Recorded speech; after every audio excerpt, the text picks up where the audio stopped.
Al, the Knicks hung in there, only down 3 at 91-88 with 8:20 to go. But from there until the end of the game, the Celtics outscored the Knicks 23-10. Yeah, it was Jayson Tatum time. It was time for the closer to step up and lead his team to a win, and that's exactly what happened here. There's a lot of different little things you can talk about when it comes to this game, but the big thing is the superstar that closed the game, and that's, of course, the MVP candidate almost every year in Jayson Tatum. He was phenomenal, and he would actually, for most of the game, the Knicks did a pretty decent job on him defensively, but all of a sudden, he just starts making shots in the fourth quarter, gets into a rhythm. Josh Hart just trying to close out here. I mean, it's just a tough one. Lands in the landing space, 4-point play. That really is where the game turned, because after that, you get the 4-point play, then you get a 3-pointer by Jrue Holiday, and that was the end of the game for the Knicks as far as being competitive. But Tatum kept pouring it on and turned out 17 points in the quarter, made 4 3-pointers in the fourth quarter as well, Bill, and really just was the difference in this game to close it. But if we look overall with this game, it is not just Jayson Tatum. He was in position to close the game at home. It's what he does. Knicks on the second game of a back-to-back.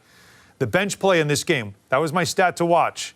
The Knicks bench got outplayed by a Celtic bench that's not very strong, not very deep. But Emmanuel quickly struggled. Dante DiVincenzo struggled.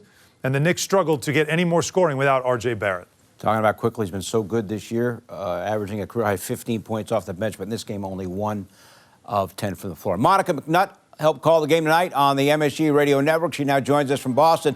Monica, you're texting me during the game. You're learning about the roller coaster, aren't you? You're learning about that roller coaster. I'm too close, Pito. I want to go back to something that Alan said, though, in terms of the bench not being able to match up. RJ Barrett obviously impacts that. And in particular, what we saw the bench find success with is being able to push when Josh Hart is sort of running that point forward. Obviously, Josh has to play those minutes with the starters. But the stat that jumps out to me from this one is 34-18 in terms of paint points. And more than anything, as you look at how close some of these other categories look in terms of percentage and even opportunities, it was so even.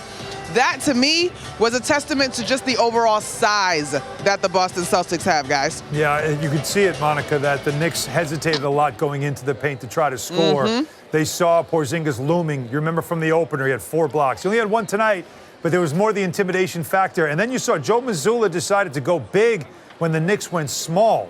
And he had Horford out there with Porzingis. Now you're definitely not going in the paint because you got 2 guys, long arm of the law, that can defend as well. So that was a huge impact, certainly, on this game.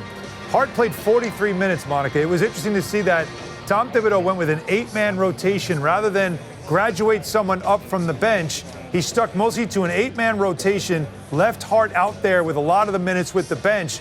It didn't seem like the Knicks ran out of energy late in the game, but they certainly didn't have any answers for Jayson Tatum. 6:58 in the fourth, Alan. I turned to Pat O'Keefe, my partner on radio today, and I said, I think that could be the ball game. We'll see if they rally, but that could have been the ball game. And I think that's when Jalen closes out short to Jrue Holiday. I'm not quite sure what the logic was on that. But then the Celtics go on to hit, I believe, back-to-back threes, if not 2 in a 3-possession window, and this thing goes out to double digits. Listen, this is a team that clearly expects to contend for a championship this year. They do a number of things well, including defend. And so I think tonight, you certainly miss RJ Barrett, but you also see what stout defense looks like against what the Knicks do offensively. In the first half, I thought they did a much better job of moving the basketball. In the second half, what they got away with in the first, as they moved the basketball, y'all, jumping up and making those passes, absolutely was not working because the Celtics made the necessary adjustments in terms of closing those passing lanes. You know, Monica, it's worth bringing up RJ Barrett's absence again because he's now missed 3 games, and the Knicks have lost all 3 of those games. He's the only player in the NBA averaging at least 20 points and shooting 50% from downtown. They missed, I mean, he's averaging 20 a game. It's very hard to make that up when he's not in the lineup.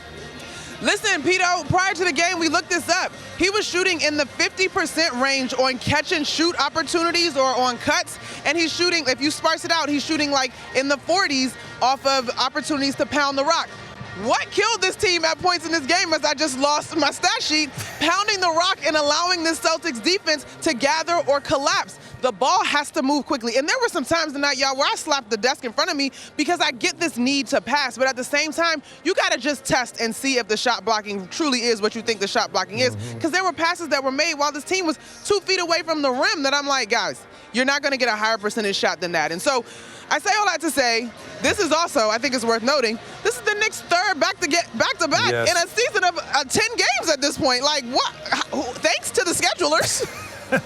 Monica, easy on the hand, easy on the stat sheet. It's a long road trip. Just making You're a right. mess of TD Garden, right? Just throwing papers around. But this is what we're talking about. When you're in it, when you're in the arena, how much emotion gets into this game. Monica, I mean, this really was. This was a hard-fought battle. This was a typical Eastern Conference, two old rivals going head-to-head. It was fun to watch until the very end, and the start took over. All right, Monica, thanks as Absolutely. always. We'll see you Wednesday night from Atlanta, okay? Thanks, guys. Monica McNutt. She's Watching feeling it in person, getting the full I'm treatment. telling you, here. get it. But you know what? She brought up something, and it's very true. When I looked at when she said it, I checked it, and when she talked about the ball movement in the first half. Now, the Knicks, we talked about the ball movement in the pregame show, right? How much the ball has been moving, and they're trusting the pass. And in the first half, they had 10 assists, which actually is, is a decent number, but not great. Second half, they only had 7 assists.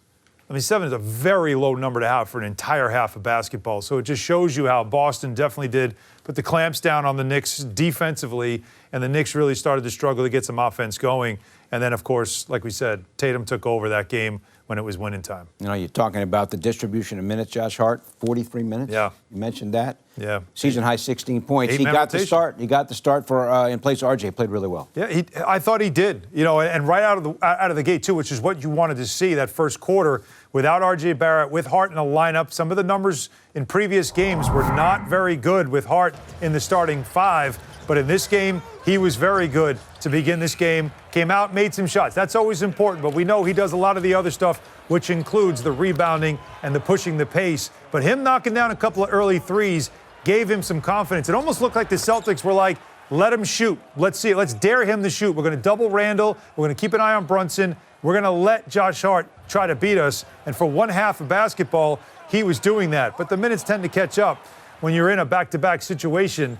And so for Hart, 6 of 12, 3 of 6 from downtown, the 9 rebounds, which he brings to the table, 3 assists. He gave you a little bit of everything, and also every effort he could on defense against a guy that's very difficult to guard in Jayson Tatum. You know, it's interesting what happens to Mitchell Robinson against teams that bring Especially Porzingis. Bring his size That's out. twice now. Right. Robinson in this game only 4 points and 6 rebounds, and Yep. he has been dominant in other games when he's been playing close to the basket. It's amazing, and he has been great this season. But in this matchup, he still struggles with Porzingis, and it's mainly because he wants to be in the paint. It's just his tendency to protect the rim, and also he's a big-time rebounder, one of the best offensive rebounders in the game, but it is hard for him to be a great rebounder when he has to come out on the perimeter. And then there were a couple of times where Porzingis would get him on his hip, and he's a skilled 7'3" big man. And what he was able to do against Robinson in a couple of those post moves, you could see it really frustrated Mitch. It's like that next step that he has to get to, Mitchell Robinson does, to see if he can get to that elite defensive level.